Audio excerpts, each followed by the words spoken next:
This is going to be your guide to getting all of the legendary birds in Pokemon Let's Go Pikachu and Pokemon Let's Go Eevee. So I'm on Route 10, which is going to be east of Cerulean City, past Route 9, and there's a fun little thing that you can do to make it to the power plant pretty quickly.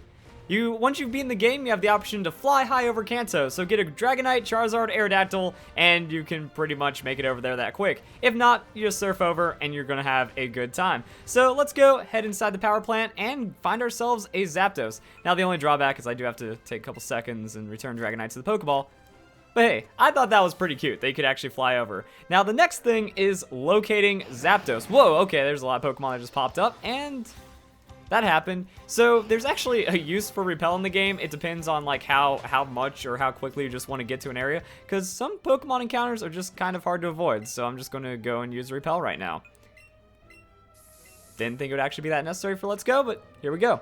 So now you're going to have to take a specific route, and you can pick up items along the way. You can also explore the entire power plant, find new Pokemon, find items and stuff. So you want to quickly make a U-turn past this first part, head down, go to the right over here. Then it's just kind of a nice little walk through the power plant. Head up, go left, go down, and you're eventually going to run into Zapdos. I'm trying to come up with fillers so it's not just dead air as we walk our way over, but what can you do? Also, hey, there's your Zapdos Master Trainer, which is actually kind of neat that wherever you find legendary birds, you can find a Master Trainer nearby, and here's where Zapdos lives. So the first thing you might want to do is save. Also, make sure your team is ready and you're in a pretty solid position for this, but there's always one thing we can do.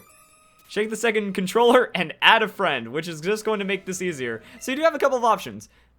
Also, I'm going to be quiet while this scene plays.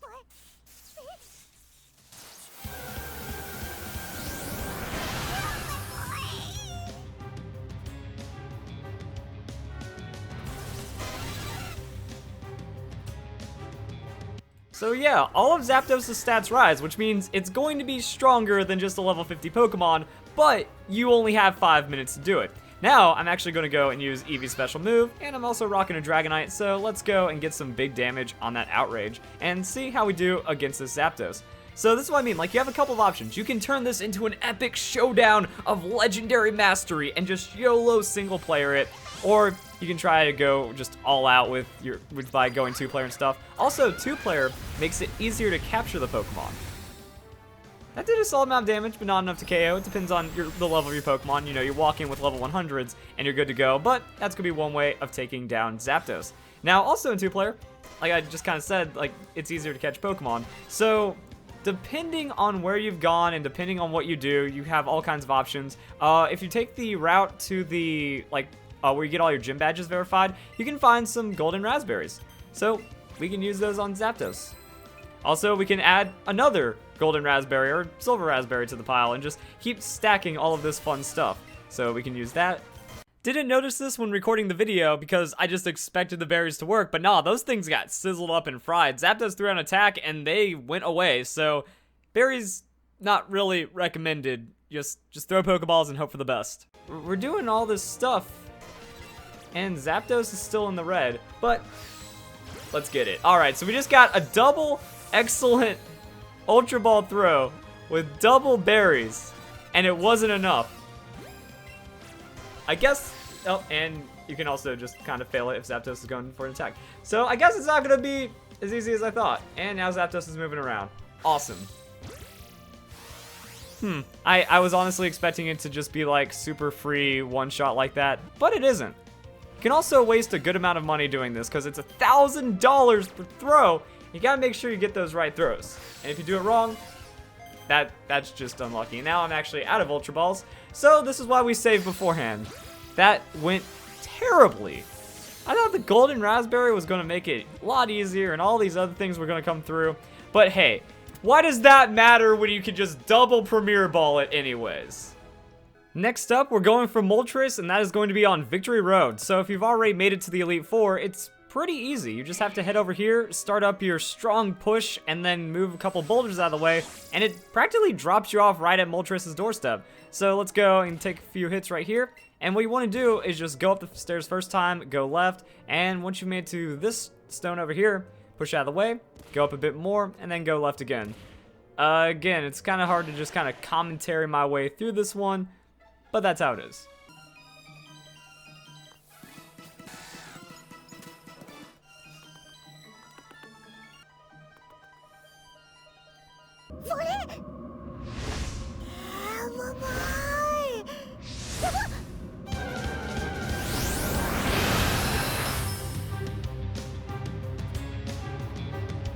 Now, fortunately, depending on, actually, pretty much any starter Pokemon you have can have a pretty good advantage, because Pikachu just come in, use any kind of electric move, and then we also have Eevee. Eevee's going to be pretty powerful because it gets to use Bouncy Bubble. And with the Zapdos that you just got, you have Thunderbolt, so that's going to be pretty good against Articuno and Moltres. I don't say that you have to get Zapdos first to make it easier, but I just like Zapdos because Power Plant is super simple like that. You don't have any puzzles, you don't have to push anything out of the way. You just go, and it's going to work. So that Moltres is going to be a little quicker, but Zapdos coming in with Thunderbolt, and then boom, just like that. Now let's see how the catching goes this time. Again, it's kind of awkward if you try to line it up, but let's just go for the straight double Ultra Ball throw since it didn't really matter. All right, double Ultra Ball throw. Let's see how it goes this time. I mean, if I just waste all my Ultra Balls again and get the Premier Ball, I don't even know what to think, guys. It's a little interesting. It's a little silly. This is just kind of how it goes. Doesn't stand still for too long either. Huh. Alright. Not super difficult. So that's Moltres. Now let's go and get ourselves Articuno. And then last we have Articuno in the Seafoam Islands. So I approached from Fuchsia City side for this one. You can really go through any way. All you have to do is make it to the fast current that takes you away. But one nice way of hopping down through here is just going through the holes. So you just kind of crash in these holes until you eventually land in the water, and then you are forced into a nice calm area. But when you make it there, then you can just kind of take a quick little route over to Articuno.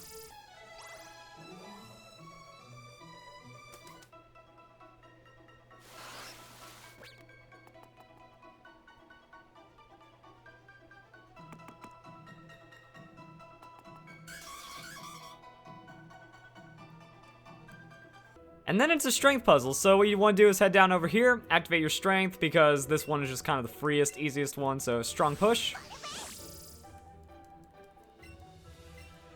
And, alright, that's going to be one.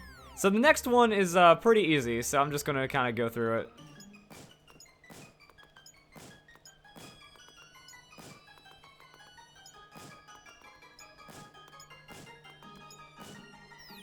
And that's how you get to Articuno. So now when we make it to this area, it's going to be all nice and calm. We're not going to get rushed away by the water current. And Articuno is going to be chilling there, ready for us.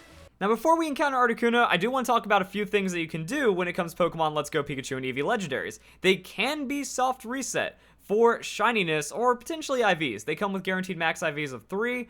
And once you get them to level 100, you can hyper train them. But if you don't want to get them to level 100, you don't want to go through the hyper training, going for the 3 right IVs is also something that you can do. Also, depending on how you're going for the catches, if this is the Pokemon you want to use competitively, you just use a Master Ball on it really quick. There's a lot of different things you can do.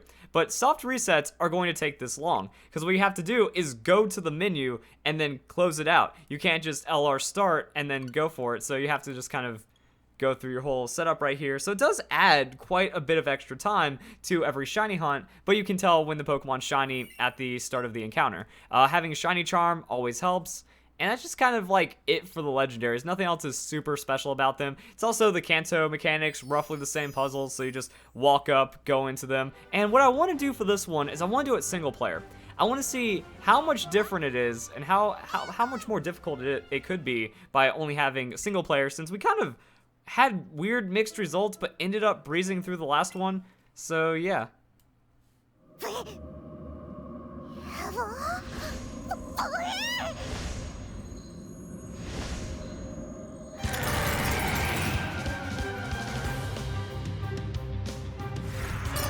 Alright, Articuno battle. Let's go. Now, I have a couple of things up my sleeve for this one as well, because if you also want to make it a little easier for yourself, or depending on what challenge you're going for, you can always use one of the X items. So if I go X special attack into a Buzzy Buzz, hey, that should one-shot the Articuno, and take probably around the same amount of time. I'm trying to think about like how it works when you're going into these battles. If you had battle animations turned off and you're just going for it, probably about the same time, just using 2 attacks. But can do that. So yeah, if you really need to power up to get stronger against these legendary Pokemon, that's an option. There's an Ice Beam, we can take it. There's a Buzzy Buzz, super effective, and one-hit KO on to the Articuno. Or we can just do a regular Great Throw into an Ultra Ball. Okay. Apparently, it's just mad RNG, guys. You just do whatever, and then you get the stuff, and that's how you get the legendary Pokemon. So, yeah. Oh yeah, and don't forget about Madame Celadon. If you want to go for like competitive natures and stuff, you can set up the nature through her and then go for the legendary encounter, and that's going to be pretty awesome. So, hope you guys enjoyed the video. If you did enjoy it, don't forget to leave a like, comment, subscribe. I've got a lot of guides. You can find the playlist down below in the description. And have a nice day. Thank you very much for watching.